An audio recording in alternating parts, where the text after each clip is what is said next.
Rupanya hari Valentine ini membudaya ya di Indonesia ya. Jadi ini biasanya senang bagi anak-anak yang masih muda.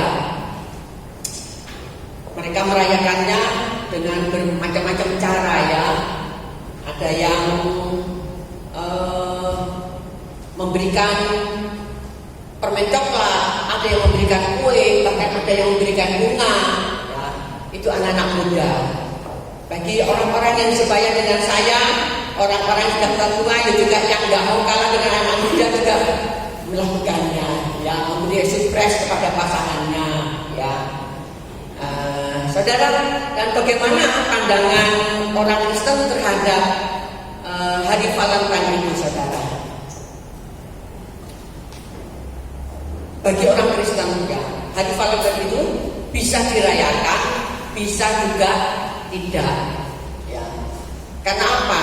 Karena hari kasih sayang yang sesungguhnya yang menurut Tuhan ya itu tidak tergantung kepada hari tertentu, tanggal tertentu, bulan tertentu ya. Tetapi kasih sayang yang menurut cara pandang orang Kristen, yang menurut Tuhan adalah kasih sayang itu harus setiap waktu. Amin, saudaraku. Bayangkan ya, kalau kita memperingati hari Valentine kan cuma tunggu tanggal 14 Februari ya. Lalu hari-hari berikutnya hamba ya, kasih kita. Tapi Tuhan mengajarkan kepada saudara dan saya pada pagi hari ini, marilah kita saling mengasihi. Karena jauh sebelum ada hari Valentine ya, Tuhan ajarkan, sudah ada di firman Tuhan. Mari kita baca saudara di dalam 1 Yohanes 4.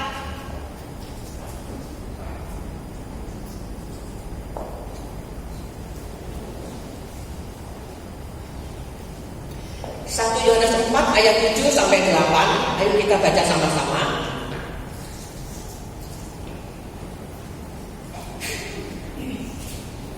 Ya, 2, 3. Saudara-saudaraku yang kekasih, marilah kita saling mengasihi, sebab kasih itu berasal dari Allah.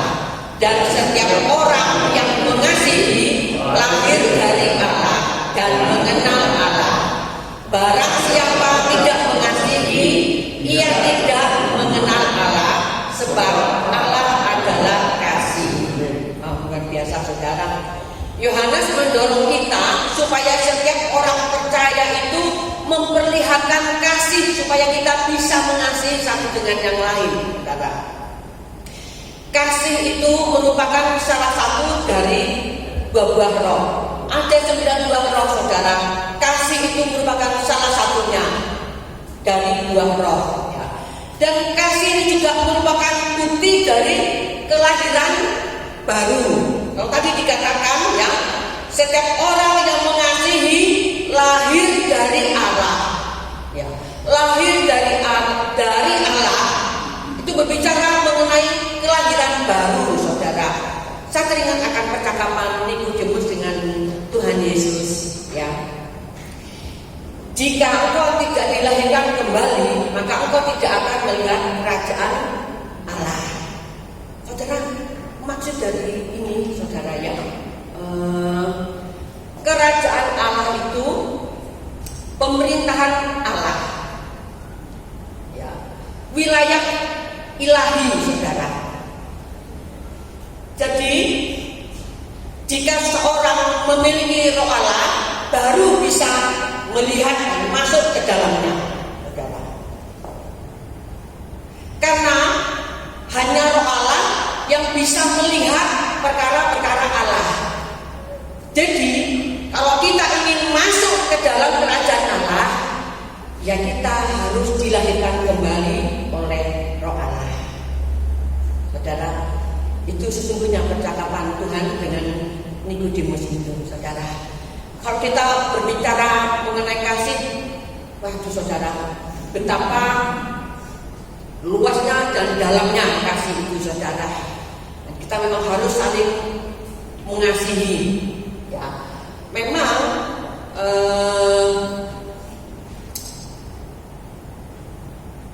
Di dalam mengasihi itu memang tidak semudah itu, saudara.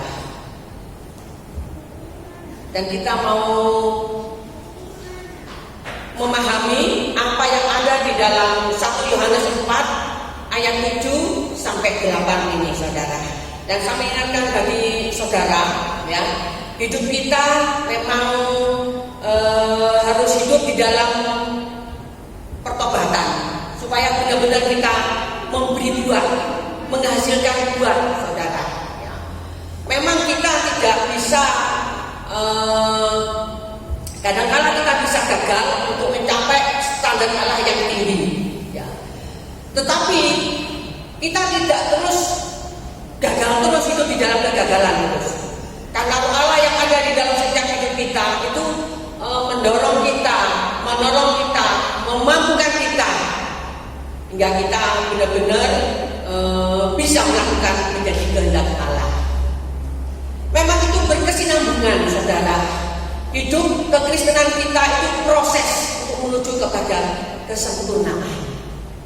Saudara kasih Tuhan, di dalam 1 Yohanes 4 ayat 7 sampai 8, ya, saya bacakan saya lagi buat saudara. Saudara-saudaraku yang terkasih, marilah kita saling mengasihi, sebab kasih itu berasal dari Allah, dan setiap orang yang mengasihi lahir dari Allah dan mengenal Allah. Barang siapa tidak mengasihi, ia tidak mengenal Allah, sebab Allah adalah kasih. Saudara, dari ayat firman ini, ya, ada 3 hal yang penting, ya, yang perlu kita pahami dan perlu kita pelajari agar bisa memahami maksud dan kehendak Allah, supaya kita bisa mengasihi Allah, supaya kita bisa mengasihi sesama kita, saudara. Jadi ketiga hal yang sangat penting itu adalah, yang pertama, bahwa Allah itu adalah kasih, saudara. Dan kasih itu merupakan karakter Allah. Kasih itu merupakan ciri-ciri dan sifat Allah. Jadi Allah mengasihi kita, saudara, ya, bukan hanya di pikirannya saja. Allah mengasihi kita bukan hanya di angan-angan saja. Allah mengasihi kita, ya, bukan hanya melalui perasaannya saja, tetapi benar-benar Allah mengasihi kita itu dan dibuktikan dengan tindakan. Terbukti bahwa Allah mengaruniakan anaknya yang tunggal, anak satu-satunya yang dikasihinya, dan dia berikan untuk menebus kehidupan saudara dan saya. Jadi kita harus memahami dan kita semakin bersyukur karena hidup di dalam kasih karunia dan anugerah Tuhan. Kalau kita mengenal Tuhan dengan baik, itu karena kasih karunia, saudara, bukan karena kebaikan kita, bukan karena kepintaran kita, kemampuan kita, saudara. Jadi kasih Allah itu kasih yang menyelamatkan, ya. Kasih Allah memberi hidup yang kekal, dan kasih Allah itu memindahkan kita dari gelap kepada terangnya yang ajaib. Dan kasih Allah menerima kita sepenuhnya. Kita orang yang berdosa diterima, diampuni. Waduh, luar biasa. Itu Allah adalah kasih. Dan kasih itu berasal daripada Allah. Dan benar-benar terbukti bahwa Allah sungguh mengasihi saudara dan saya. Nah, saudara, terus kemudian hal yang lainnya, yang kedua adalah jikalau kita sudah menerima kasih Allah, kita menerima kasih karunia-Nya, dan Allah meminta supaya marilah kita saling mengasihi, ya. Karena kasih itu berasal daripada Allah, dan ini adalah perintah Allah supaya kita mengasihi satu dengan yang lain. Kalau kita baca di dalam 1 Yohanes 4 ayat yang ke-11, mari saudara kita baca sama-sama biar tak ngantuk, ya. Ya, 2, 3. Saudara-saudara yang terkasih, jika Allah sedemikian mengasihi kita, maka haruslah kita juga saling mengasihi. Wah, ini perintah Tuhan. Memang saudara ya, mengasihi itu memang tidak semudah kita mengatakannya. Jadi membutuhkan ketulusan hati, bahkan pengorbanan. Dan pada dasarnya manusia itu membutuhkan suatu dasariah, saudara. Manusia itu membutuhkan dicintai, ya, dikasihi, dimiliki, diakui, diampuni, disayangi, dimengerti, ya, diterima, dihargai, disambut, dikagumi, ditolong, ya. Itu kebutuhan dasariah setiap manusia, saudara. Dan semua kebutuhan ini bagaimana cara kita memperolehnya? Bagaimana cara kita memperolehnya?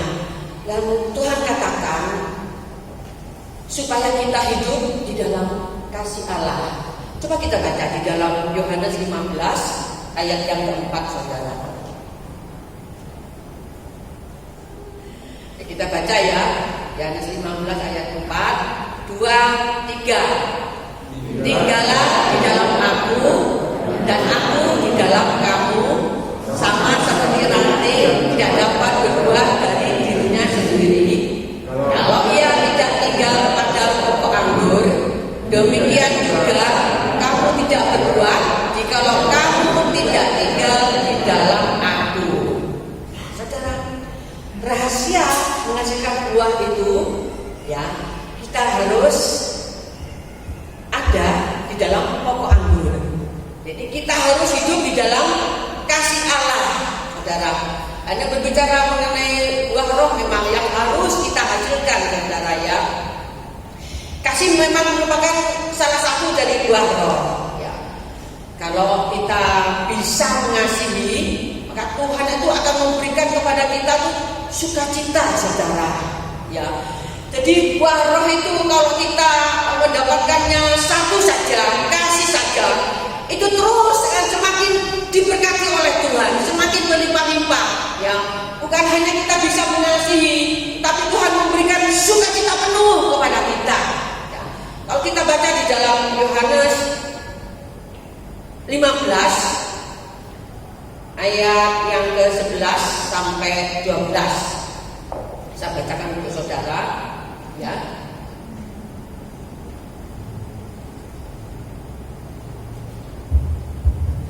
Semuanya itu kukatakan kepadamu supaya sukacitaku ada di dalam kamu dan sukacitamu menjadi penuh. Inilah perintahku, yaitu supaya kamu saling mengasihi seperti aku telah mengasihi kamu. Saudara, sebab itu mari kita tinggal di dalam kasih Allah. Sebab di luar Allah kita tidak bisa menghasilkan buah, saudara. Kalau kita ingin berbuah, kita hidup di dalam kasih Allah, kita tinggal di dalamnya. Jika engkau tinggal di dalam aku dan firman-Ku tinggal di dalam kamu, Tuhan katakan juga, mintalah apa saja yang kamu kehendaki, Bapa di surga akan memberikannya kepada kita, ya. Apa saja, saudara. Berkat-berkat Tuhan itu banyak, saudara. Termasuk buah-buah roh itu adalah berkat-berkat Tuhan, saudara, ya. Berkat-berkat jasmani dan berkat-berkat rohani. Sebab itu biarlah kita tinggal di dalam kasih Allah supaya kita menerima suatu berkat-berkat yang luar biasa, saudara. Kata betapa dalamnya kasih Tuhan itu di dalam kehidupan saudara dan saya. Sebab itu kita tinggal di dalam kasih Tuhan supaya kita bisa menikmati, ya, menikmati berkat-berkat Tuhan yang luar biasa. Yang ketiga adalah memelihara kasih. Saudara, kenapa kita harus memelihara kasih? Ya, karena kasih itu bisa pudar, saudara. Orang itu mengasihi Tuhan bisa pudar, ya. Pertama, orang-orang itu setia beribadah kepada Tuhan, memiliki kasih yang pula. Kemudian ya kalau kita tidak memeliharanya, bisa berubah setia kepada Tuhan, saudara. Kasih kita juga kepada sesama, ya. Yang pertama kita bisa mengasihi, kita bisa bersatu, tapi itu bisa mudah kasih kita, saudara. Manusia itu cepat bosan, saudara. Ya, tetapi di sini tidak ada yang bosanan. Amin. Kalau kita memelihara kasih kita kepada Tuhan, ya, lewat ibadah, lewat persekutuan pribadi dengan Tuhan. Ya. Tapi kalau kita memelihara persaudaraan Tuhan, ya, ya kita saling mendukung, mendoakan, ya, supaya kita rukun, ya, saling memelihara, ya, persaudaraan kita pelihara, kita jaga sikap kita jaga perkataan kita jaga tingkah laku kita, saudara. Ya misalnya kalau dijubit itu terasa sakit, ya kita jangan menjubit, gitu ya, saudara ya. Kalau nyepak orang itu kesakitan, ya kita jangan menyepak orang lah, gitu. Kita memelihara kasih persaudaraan, saudara, karena ini juga perintah Tuhan di dalam Ibrani 13 ayat yang pertama, ya saya bacakan untuk saudara. Peliharalah kasih persaudaraan, ditulis dalam firman Tuhan, karena memang kasih persaudaraan itu harus dipelihara, saudara. Di dalam gereja, di dalam perjanjian baru, orang-orang percaya, ya, seperti saudara saya, ya, memandang atau menyapa, ya, satu dengan yang lain itu sebagai saudara seiman di dalam Kristus, ya, saudara seiman. Jadi kalau seringkali kita berbincang-bincang dengan siapa saja, ya, oh berangkat sama siapa nanti? Oh sama saudaraku. Saudara siapa? Saudara seiman. Saudara seiman. Saudara meskipun nggak saudara kandung, ya, saudara seiman itu saudara seiman kan kita dapatkan karena hubungan kita dengan Bapa, Putra dan Roh Kudus, ya. Bayangkan saudara, saudara kandung saja bisa menjadi musuh. Amin. Saudara seiman bisa menjadi saudara seperti saudara kandung. Ada banyak kejadian di dalam hidup ini, saudara, ya. Saudara kandung gak nyapa, berseteru, sampai mati pun berseteru, bisa. Itu saudara kandung. Sebab itu Tuhan katakan, peliharalah persaudaraan, ya, kasih persaudaraan itu kita pelihara. Karena meskipun kita saudara seiman, tapi bisa menjadi saudara di dalam Tuhan itu lebih dari saudara kandung. Amin. Tuhan memberikan perintah supaya kita menjaga tali persaudaraan, dan saya percaya di sini sudah terjadi, saudara, memelihara tali persaudaraan itu terjadi. Saya amati di sini, ya, begitu di dalam kesatuan, kerukunan itu sungguh terjadi. Dan saya turut merasakan dan bersyukur dan berterima kasih kepada Tuhan, karena hal itulah yang saya selalu minta kepada Tuhan. Ya, bayangkan kalau satu dengan yang lain, ya, bertikai, ya nama Tuhan dihujat orang, saudara. Tetapi kita bersyukur di sini ada kesatuan, ada kerjasama yang baik. Kalau kita rekreasi, ayo, ya wes, saya yang membawa makanannya. Kemudian yang lain juga, ya wes, saya yang membawa sarapannya. Kemudian yang lain usul juga, ya wes, saya yang urus tiketnya. Wah, itu kebersamaan, saudara, yang telah terpelihara. Orang bisa saja punya duit lalu dipegang erat-erat, ya wes, bayar sendiri-sendiri, ya kan? Bisa saja itu terjadi. Nah itu, saudara, saya bersyukur kepada Tuhan lewat doa yang tiap hari Senin dinaikkan kepada Tuhan. Tuhan berikanlah kerukunan satu dengan yang lain, kerjasama yang baik, Tuhan saling mengasihi, saling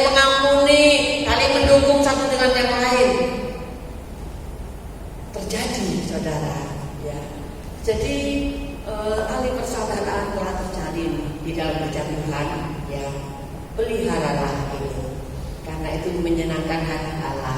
Kalau kita hidup rukun bersama-sama, berkat-berkat Tuhan semakin dicurahkan, saudara. Amin.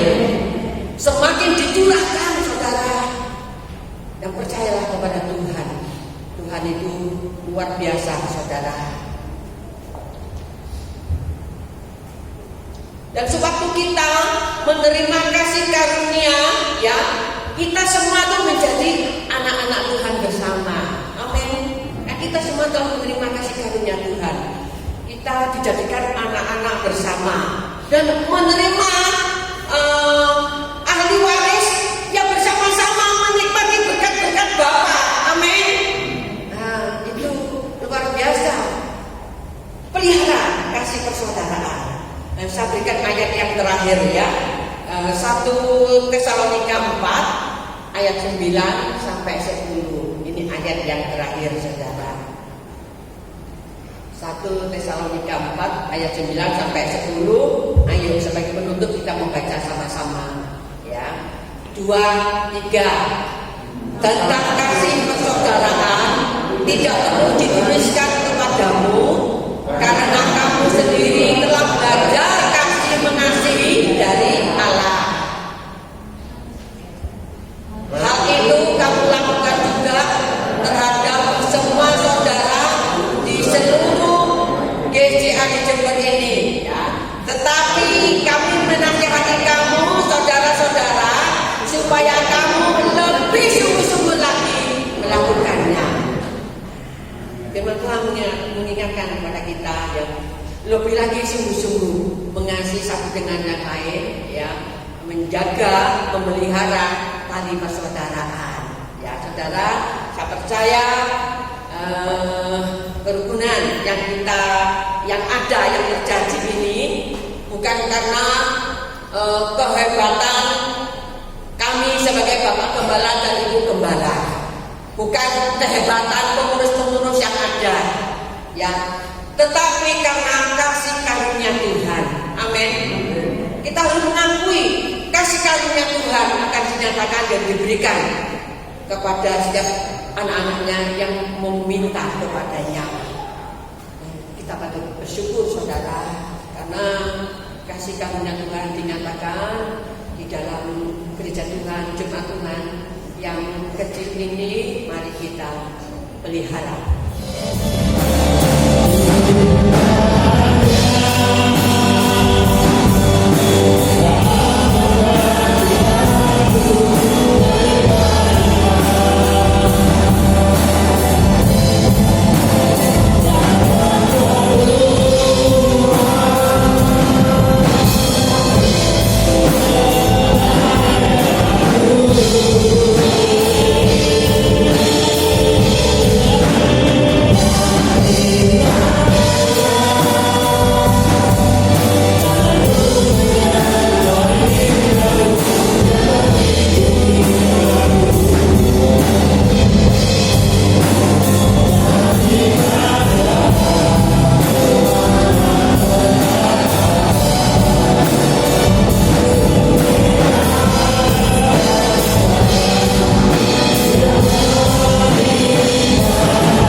Sekali lagi kami mengucap terima kasih Bapak mengakhiri ibadah ini. Biarlah berkat-berkat-Mu, segala penyertaan tetap ada di dalam kehidupan kami, sehingga kami boleh memelihara kasih persaudaraan ini. Sekarang adalah membuat tangan saudara pulanglah dengan damai sejahtera Allah yang melimpah-limpah, dan kekuatan Allah akan tetap menopang kehidupan saudara dan saya. Dan berkat-berkat jasmani akan memelihara saudara ini sampai Maranatha. Semua ini kami peroleh dalam persekutuan dengan Allah Bapa dan Putranya yang tunggal, yaitu Yesus Kristus Tuhan kita, dan Roh Kudus menjamin saudara dan saya akan menikmati setiap janji-janji Allah di dalam Tuhan Yesus Kristus yang saya boleh katakan.